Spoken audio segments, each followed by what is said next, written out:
इनको नोट कर लीजिए। संकुलन दक्षता, संकुलन दक्षता का दूसरा नाम होता है संकुलन क्षमता भी कहते हैं। इसकी परिभाषा बहुत सरल भाषा में बताया जाएगा।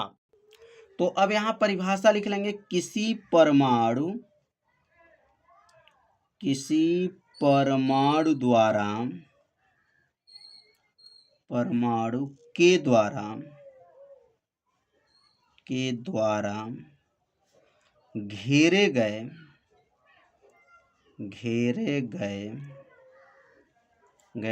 कुल आयतन प्रतिशत को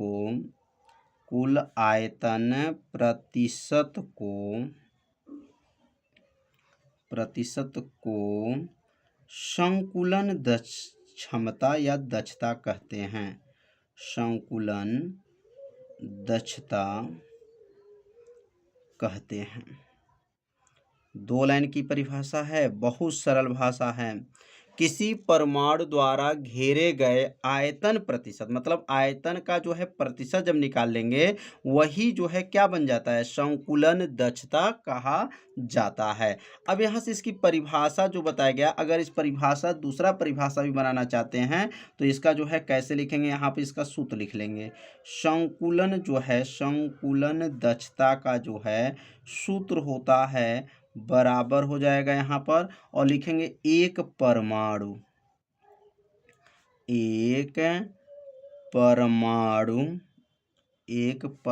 का आयतन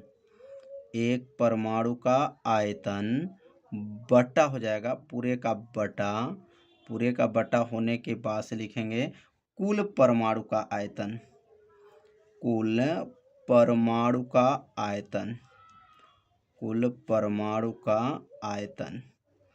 गुणे क्या हो जाएगा यहाँ पर, गुणे 100।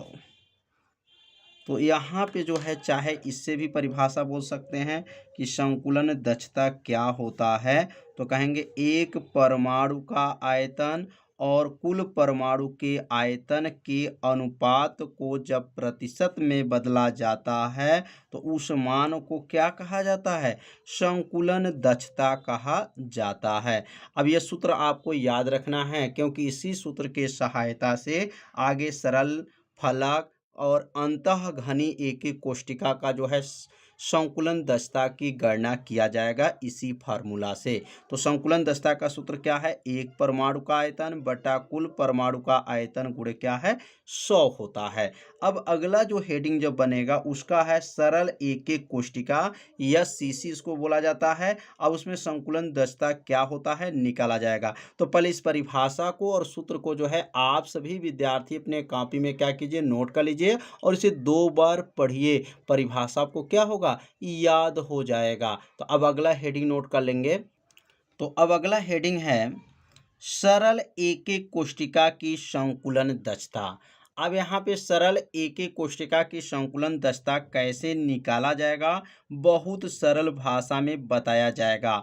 तो यहाँ पर इसके जो अवयवी कण होते हैं वो कहाँ पे होते हैं, कोनों पर स्थित होते हैं। तो आप ऐसा एक वृत्त खींचिएगा जो दोनों वृत्त क्या हो जाएंगे, यहाँ पर स्पर्श करेंगे। यहाँ से यहाँ तक की दूरी क्या मान लेते हैं, r है, और यहाँ से यहाँ तक की भी दूरी क्या है, r है। क्योंकि त्रिज्या है, थोड़ा सा ये वृत्त जो है बड़ा बन गया है, लेकिन आप सभी विद्यार्थी आप लोग ऐसे खांचेंगे कि दोनों वृत्त जो है गोला है वह जो है क्या हो, एकदम एक समान दिखाई दे। तो यहाँ पर यह बिना प्रकार का खांचा गया है, तो आप सभी विद्यार्थी प्रकार से खांचिएगा। केंद्र यहाँ मान लीजिएगा और केंद्र यहाँ मान करके खांचिएगा, और दोनों वृत्त क्या होंगे, स्पर्श करके जाएंगे। दोनों की त्रिज्या जो है यहाँ से r है और यहाँ से भी त्रिज्या r मान लिया गया है।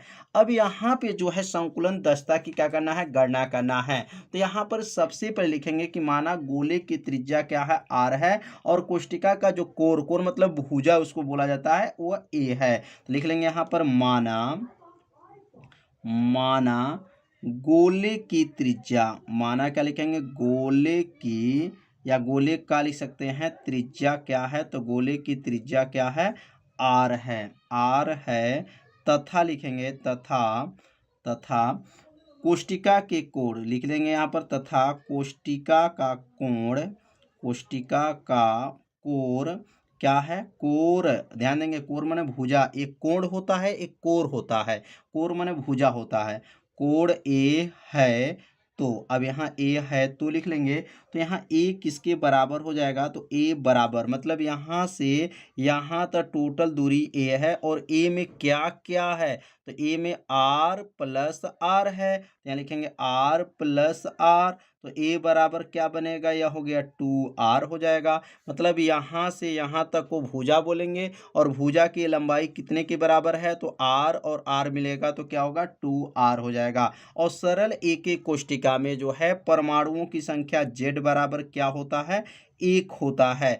आप सभी विद्यार्थी पढ़े होंगे, इसको बताया गया है पिछले वीडियो में। सरल एक एक घनी कोष्टिका में जो है परमाणुओं की संख्या क्या होता है, 1 होता है। अब यहाँ पे लिखेंगे संकुलन दक्षता। अब यहाँ इसका सूत्र लिख लेंगे। संकुलन जो है दक्षता कहिए या संकुलन जो है क्षमता कहिए, तो संकुलन दक्षता का सूत्र होता है, बराबर कर लेंगे, बराबर करके z, क्योंकि परमाणुओं की संख्या पहले लिखते हैं।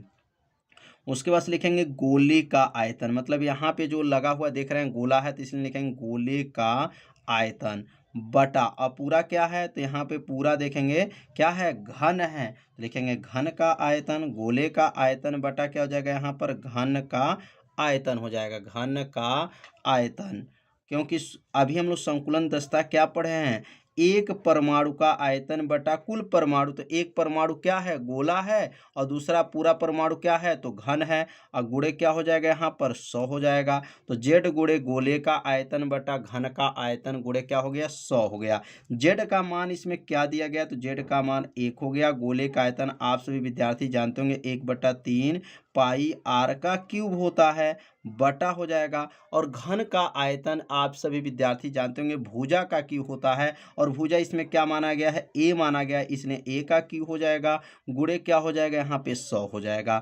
अब यहाँ ए का मान कितना दिया गया है, तो यहाँ ए का मान 2r है। अब यहाँ ए के जगह पे 2r रख लेंगे। अब यहाँ पर 4 का गुणा 1 में करेंगे तो क्या बनेगा, 4/3 हो गया, पाई हो गया, आर का क्यूब हो गया, गुणे क्या हो जाएगा, 100 हो गया, बट्टा हो जाएगा। और ए को हटा देंगे, ए के स्थान पे क्या लिखेंगे, 2r के ऊपर का घात होगा, 3 घात होगा।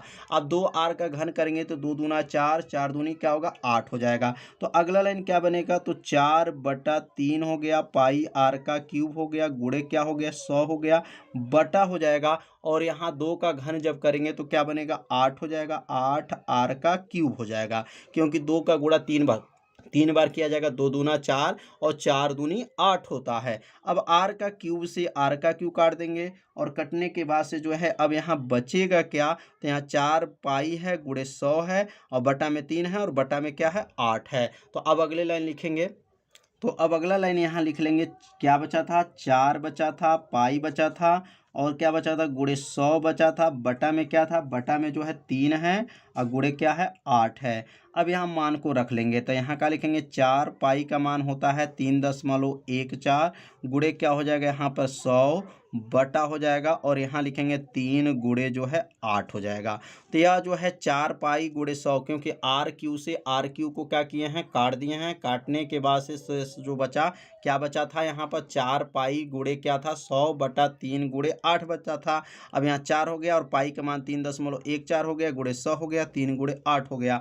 मतलब यह मान 3.14 किसका है, तो पाई का मान होता है। पाई का मान 22/7 लिखिए, या 3.14 लिख सकते हैं। अब यहाँ 4 से कट जाएगा, 4 से 8 कट गया, 4 दूनी 8 हो जाएगा, बराबर हो जाएगा। और 100 से जब इसका गुणा करेंगे तो इसका दशमलव क्या हो जाएगा, हट जाएगा, क्योंकि यहाँ 2 स्थान दशमलव था। तो यहाँ पे क्या हो जाएगा, 314 हो जाएगा, 314 बटा हो जाएगा, और द्वितीय क्या हो जाएगा, द्वितीय 6 हो जाएगा। अब 6 से जो है 314 में क्या करेंगे, भाग कर देंगे। भाग करने के बाद से क्या इसका मान आएगा, तो 52.4 जो है इसका मान आ जाएगा। तो यह भाग दे करके आप लोग चेक कर लीजिएगा कि 52.4 आ रहा है कि नहीं आ रहा है। तो यहाँ लिख देंगे अतः, लिखेंगे अतः सरल एक, लिखेंगे सरल जो है एक एक कोष्टिका में जो है, सरल घनी एक एक कोष्टिका है, या सरल लिख सकते हैं एकक कोष्टिका में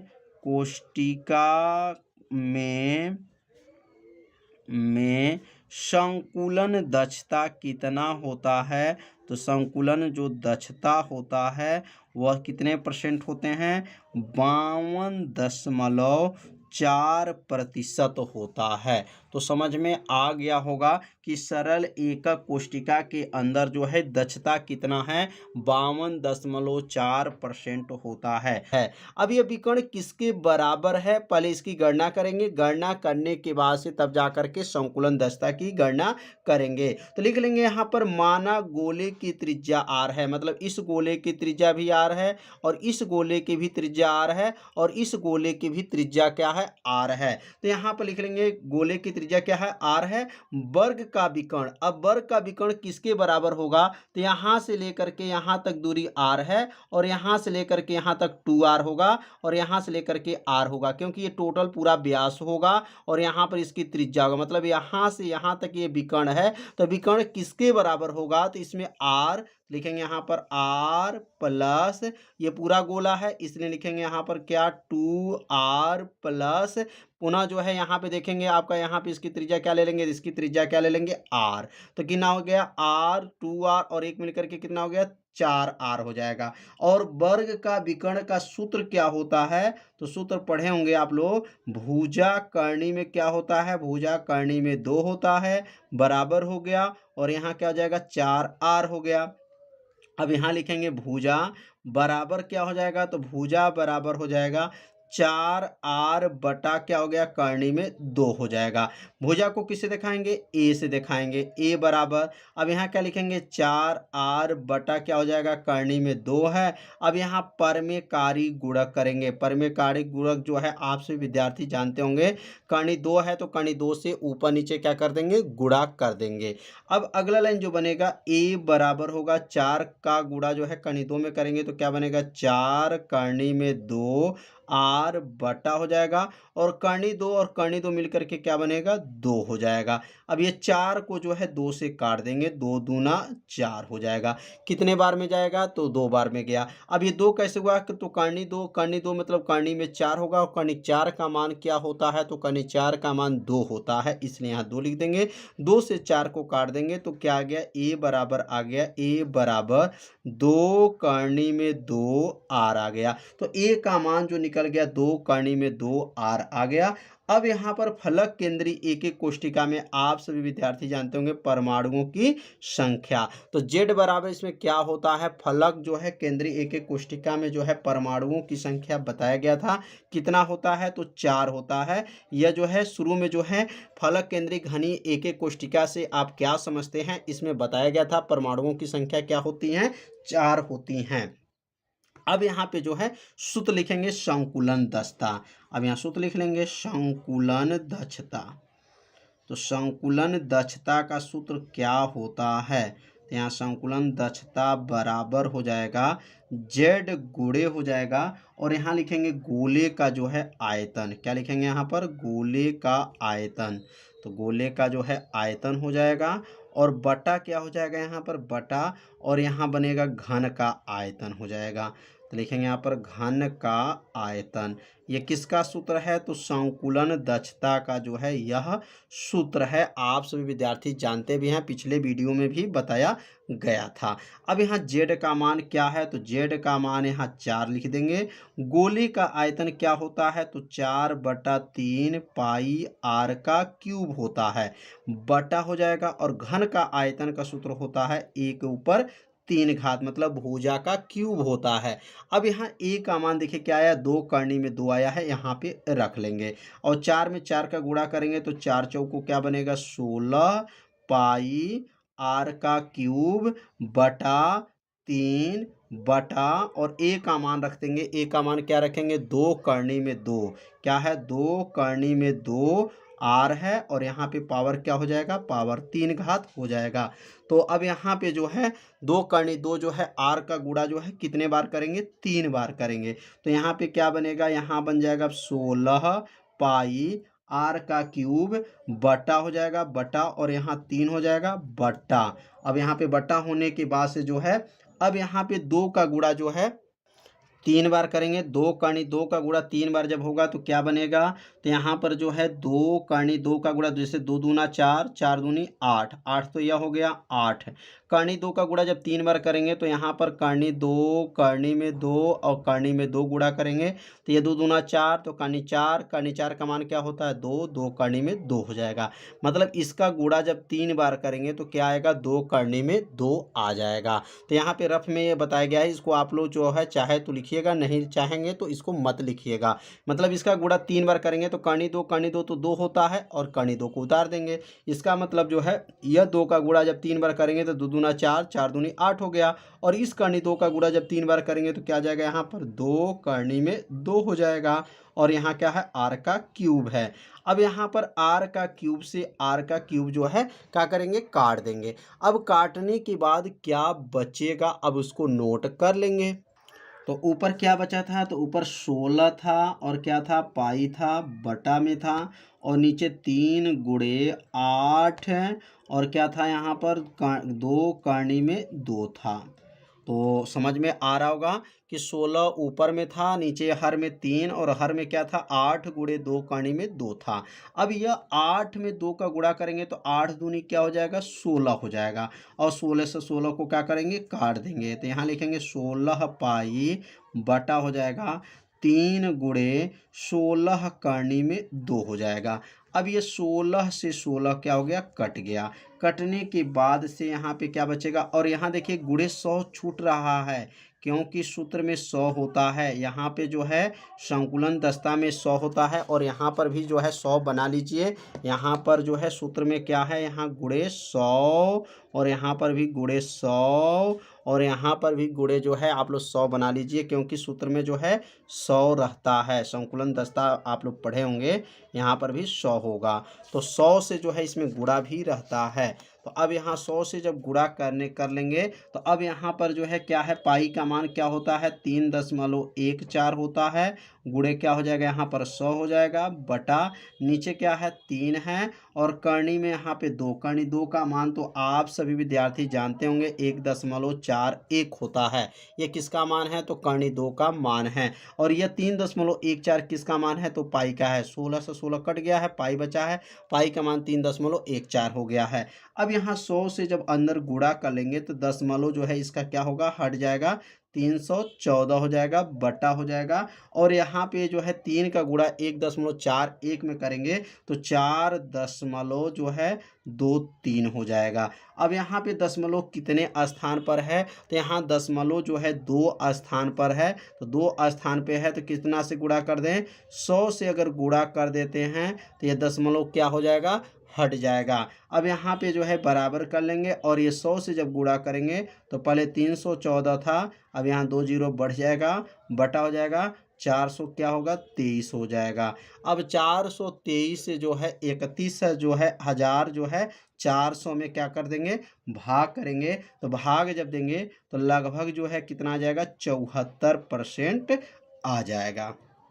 तो फलक जो है घनी एक एक कोष्टिका में जो है 10 संकुलन दस्ता कितना होता है, तो 74% होता है। तो इसको सॉल्व कैसे किया गया, एक एक लाइन को जो है आपको बताया गया। यदि आपको ये लाइन आपको अच्छे से समझ में नहीं आया होगा तो वीडियो को एक बार और देखिएगा जिससे आपको अच्छे से समझ में आ जाएगा। और यहाँ लिख लेंगे अतः और यहाँ लिखेंगे फलक, क्या लिखेंगे यहाँ पर, फलक केंद्रीय घनी कोष्टिका, फलक केंद्रित घनीय एक कोष्टिका, घनीय एकक कोष्टिका, एकक कोष्टिका, कोष्टिका इसको क्या कहते हैं, EFCC भी कहा जाता है। EFCC का जो है संकुलन दक्षता, संकुलन दक्षता,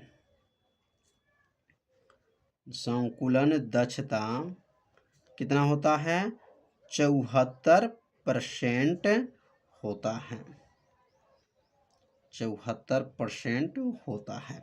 कितना आसान है, तो यहाँ लिख लेंगे कि फलक केंद्रीय घनी एक एक कोष्टिका, इसको EFCC कहा जाता है, उसका संकुलन दक्षता कितना होता है, 74% होता है। तो उम्मीद करते हैं आप लोग को अच्छे से यह समझ में आ गया होगा। अंतः केंद्रित का मतलब होता है कि यह अंदर, मतलब केंद्र के अंदर। जैसे यहाँ पर एक घन बना हुआ है, तो यहाँ पर एक गोला यहाँ दिखाई दे रहा है, एक गोला, दो गोला और यहाँ तीन गोला, तीन गोला इसके अंदर है। अब यहाँ से यहाँ तक जो दिखाई दे रहा है टोटल कितने के बराबर होगा, तो इसकी त्रिज्या आर है, इसकी दोनों क्या हो जाएगा, पूरा व्यास होगा, क्योंकि पूरा गोला है इसलिए इसकी टोटल व्यास क्या होगा, 2r हो जाएगा। और यहाँ से इसकी गोले की त्रिज्या क्या है, r है, तो r और 2r मिलके 3r और एक मिलकर के क्या हुआ, 4r। मतलब ये विकर्ण किसके बराबर हुआ, 4r के बराबर हुआ। तो यहाँ सबसे पहले जो लिखना पड़ेगा कि माना गोले की त्रिज्या, गोले की त्रिज्या, गोले की त्रिज्या क्या है, r है। माना गोले की त्रिज्या r है। अब ये आकृति जो बना हुआ कौन सा आकृति है, तो घन है, तो इसलिए लिखेंगे यहाँ पे घन का विकर्ण, घन का विकर्ण।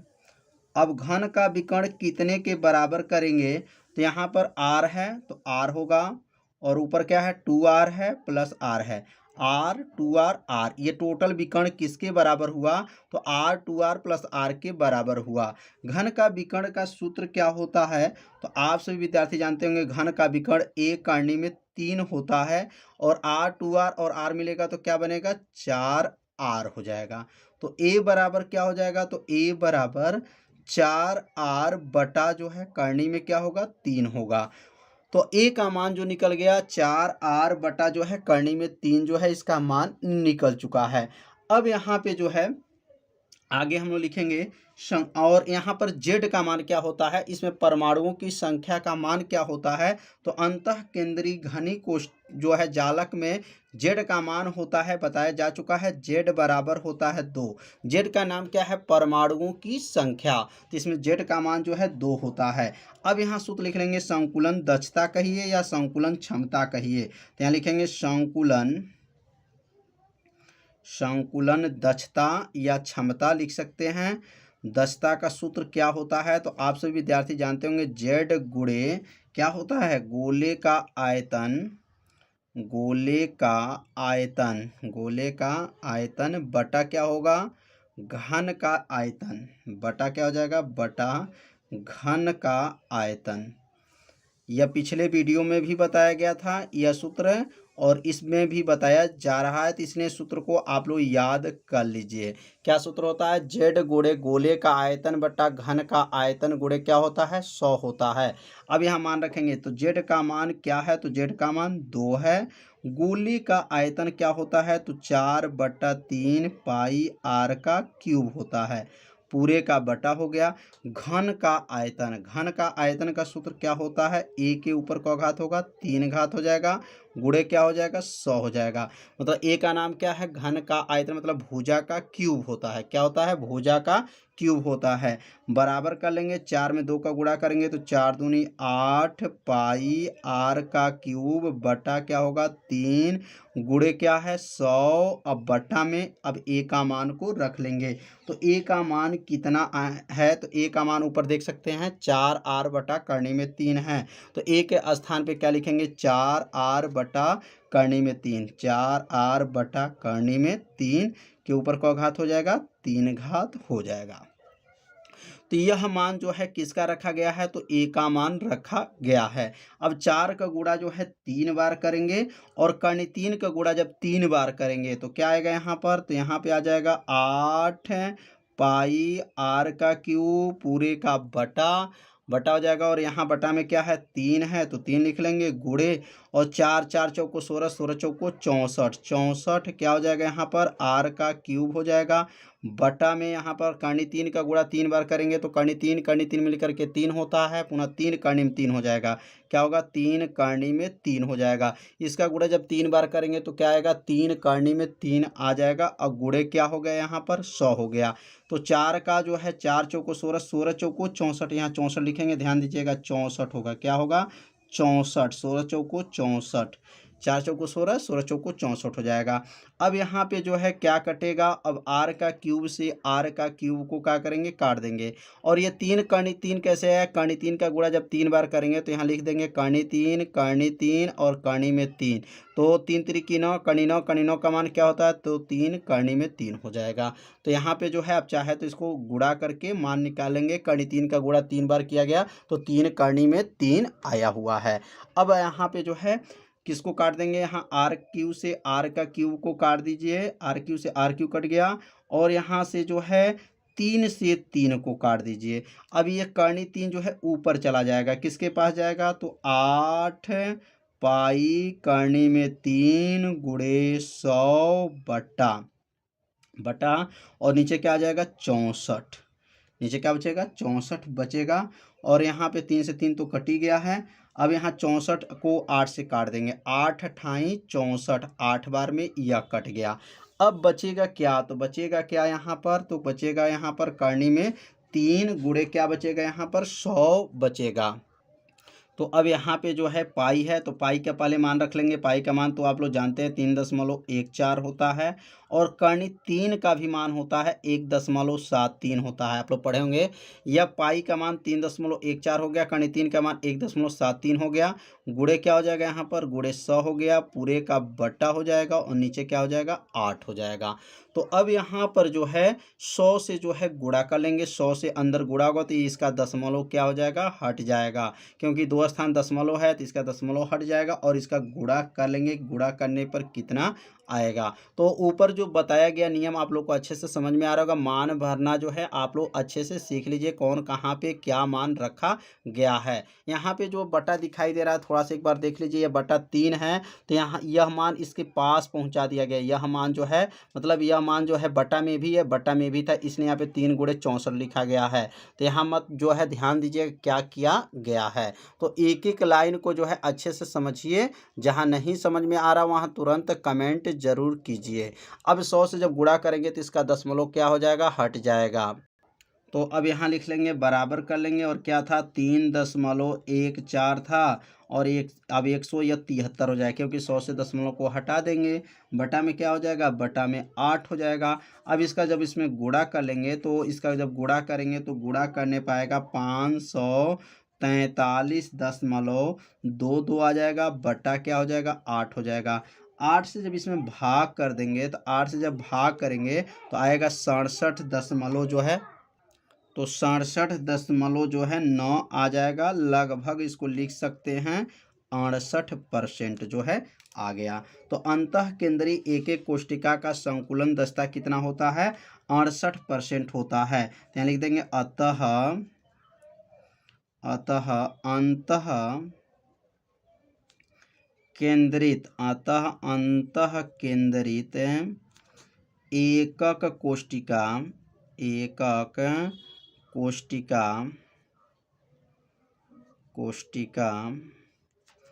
का संकुलन दक्षता जो होता है वह कितना होता है, 68% होता है, 68% होता है। कितना आसान है। क्या लिखेंगे, अंतः केंद्रीय एकक कोष्टिका का संकुलन दस्ता 68% होता है। तो उम्मीद करते हैं आप लोग को अच्छे से समझ में आ गया होगा। अगर यहाँ विशेष में आपको याद करना है तो यहाँ विशेष लिख लीजिए, विशेष। और विशेष में क्या आपको याद रखना है, अगर सरल घनी देखा जाए, सरल घनी को जो है कोष्टिका में, तो यहाँ पहले लिख लेंगे कोष्टिका, यहाँ लिखाएगा कोष्टिका, विशेष आप लोग याद रख लीजिएगा। और यहाँ संकुलन दक्षता